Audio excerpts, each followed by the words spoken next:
There's a lot of talk about loneliness these days, especially among young people and especially among men. And it's quite a serious issue. It's something that I think about often, something that uh, something that bothers me, and something that I find myself wishing that I could just fix, like that. And that's partly because I've experienced that myself at times. These days, I'm in a really good place. I'm quite blessed, but I do know what it's like to live life without that connection, like without having like the close relationships that you crave.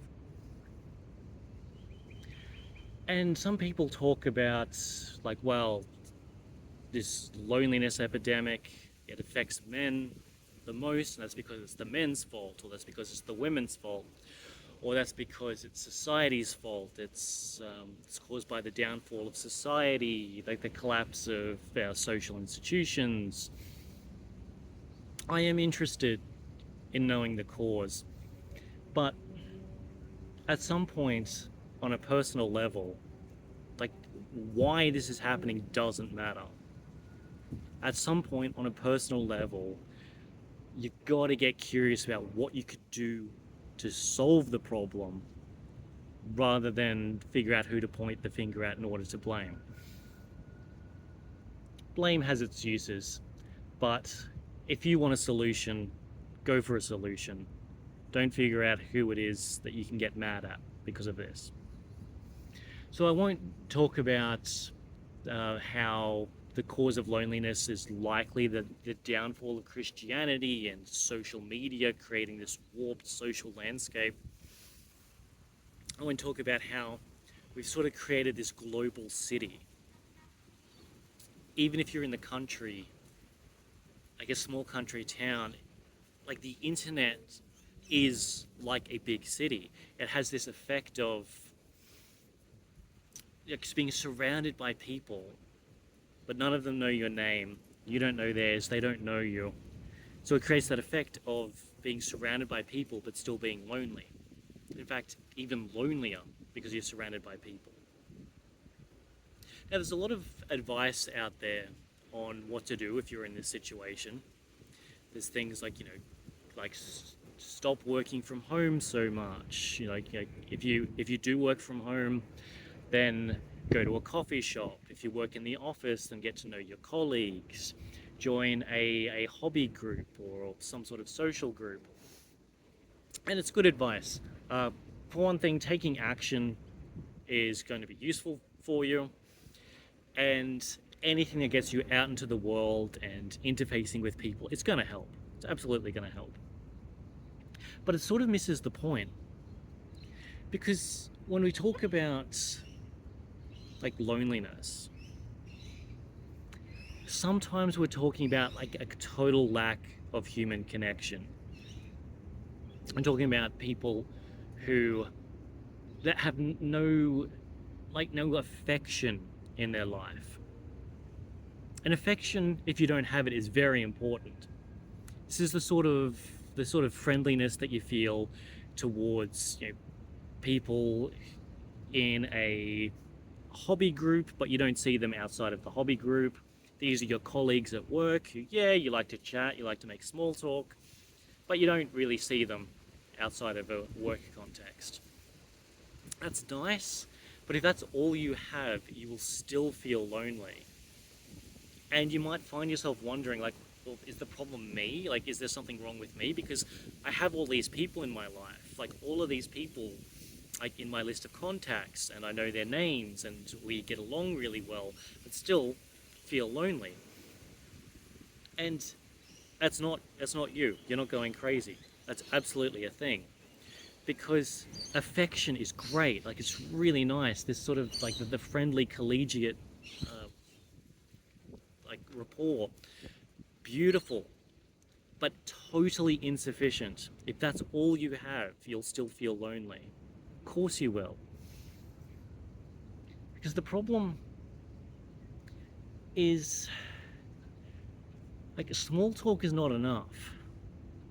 I love small talk. I know a lot of people like to criticize it. I love small talk, but it's not enough. If that's the level you're operating at with all of your social interactions, of course you feel lonely. Like to to not feel lonely means that you feel seen, you feel heard. There are people who know you, not just your name and what you're good at, but like they know who you are. They know your soul. What you want in order to fix loneliness is like a brotherly love, a brotherly affection. Not literal brothers, but like brotherhood, fraternity. That sense that you and a bunch of guys are all thrown in this together. You're all on the same page, and you have a bond which is stronger than having a few hobbies in common, and it's stronger than mere friendship. Brotherhood is this beautiful thing, and it's how we typically operate normally, but for whatever reason, in the modern world, it seems very rare. Like it's something that's very difficult to replicate over like a virtual context. If you're doing like social media posts or whatever, difficult to establish that sense of brotherhood, because brotherhood is about being seen. It's about being heard. It's something bigger than that. Something true. It's something real. So brotherhood is something that you want. It's the only thing that will cure your loneliness. Anything else is just sort of filling in the time and just being around people rather than really connecting with people. Now, as a hypnotist, I have a few skills that help build like affection, even like a deep form of affection. Some of them you already know. Things like, you mirror their body language, or you match your breathing to their breathing. And if you do that, you'll help foster this sense that the person in front of you is really important, or there's just this vibe, there's just this connection between the two of you. And it can be a beautiful thing too. And this can certainly help alleviate that sense of loneliness. But this alone won't cure it. This is not the answer. This can help lead to brotherhood. But if you just stop at this level where you're sort of in sync and you're sort of vibing well, no, that's not it. That's not where you want to be. So brotherhood, very different from like a romantic sort of love, very different from friendship. It's its own unique thing. And a really nice example of this we can find in our Bibles. So if you turn to 1 Samuel chapter 18, verses 3 and 4. Then Jonathan made a covenant with David because he loved him as his own soul. Jonathan stripped himself of the robe that he was wearing and gave it to David, and his armor, and even his sword, and his bow, and his belt. Fantastic stuff. What does that mean? It's like, so Jonathan has given David some clothes, some weapons, nice gifts. No, it goes way beyond nice gifts. Jonathan is royalty. The robe is the sign of his royalty. If you were telling this in a bit more of like a modern context, you would say that Jonathan gave David his crown. This is what is happening here. This is the nature of the covenant. Jonathan is recognizing David not just as an equal, which should be impressive enough given that Jonathan is royalty, David is just the son of I don't know what Jesse was, but David's just some peasant boy. To recognize them as equals would be a huge thing. But Jonathan's going further than that.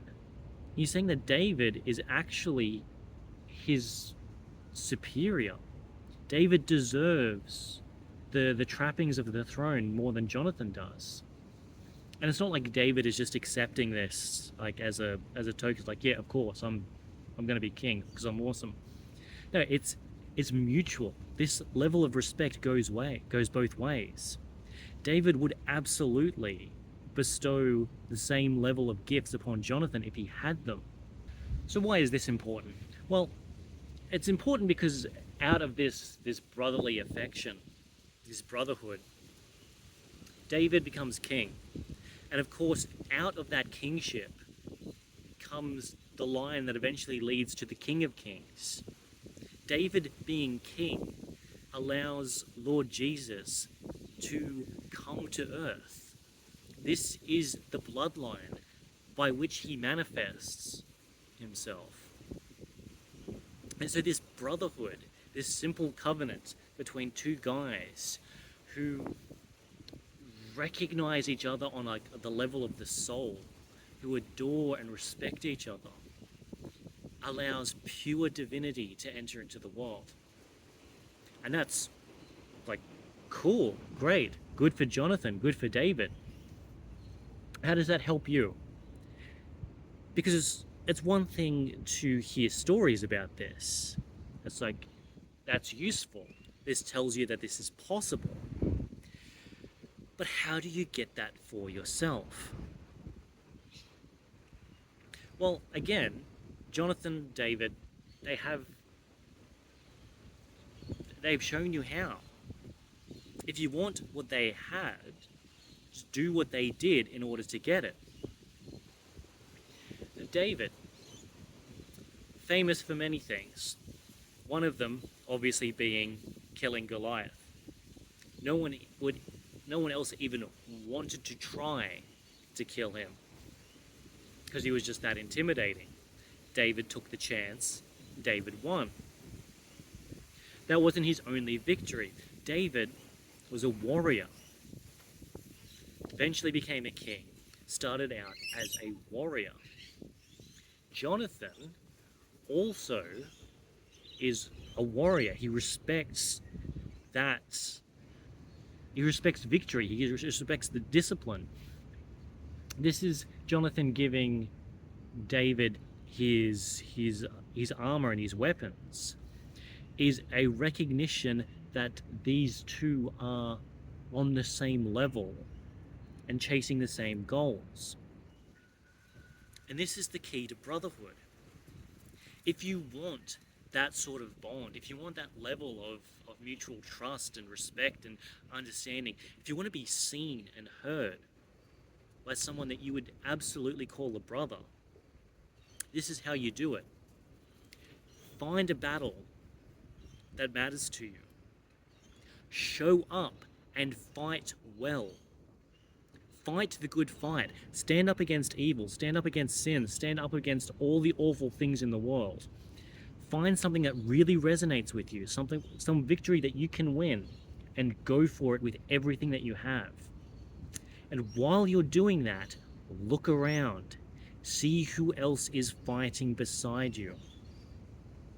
Because the guys who are fighting the same battle that you are, on the same side as you, those are your brothers.